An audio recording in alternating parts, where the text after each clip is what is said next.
The city of Mariupol is almost totally destroyed. In its ashes are at least 100,000 people trapped and trying to stay alive. But it's feared there could be far more than that. The city is surrounded and the bombs drop day and night. Escaping from here on foot seems unfathomable, but we've met one family who did. We watched as we went to the checkpoint. Cars were shot there. There was an old man and woman in the car. They were shot next to each other. And for so many days, they just were in a car. Nobody picked their bodies up.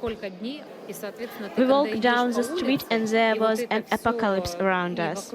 It was scary there. It felt we were in a horror movie. As we walked away from the city, we saw broken tanks, buses and unexploded bombs. Their composure is astounding. Natalya and her son Bogdan have made it to the west of Ukraine with the help of strangers. But when they first escaped Mariupol 4 days ago, they refused an offer by Russian forces to take them to Russia. There is so much trauma and no trust. They showed us this video of their bombed home.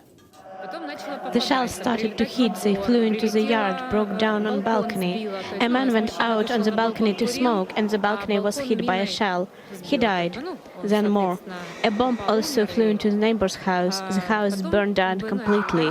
We decided to move from our house to the next one, and when we reached it, strong explosions started. We jumped into the entrance. A bomb flew into our car and exploded. They found themselves sheltering in a basement for almost a month, but with enough food for just a few days. They had money and bank cards, but there was nothing to buy. There were problems with food because everyone thought it would only be for a few days. And then we sat in the basement and realized that we were there for 22 days. It was almost a month. We had a spoonful of porridge, very little. Everyone lost weight. Their courage has carried them so far, but so many of their friends remain trapped in Mariupol. And what that means for them is a terrifying prospect. But for this family, they no longer feel safe in Ukraine.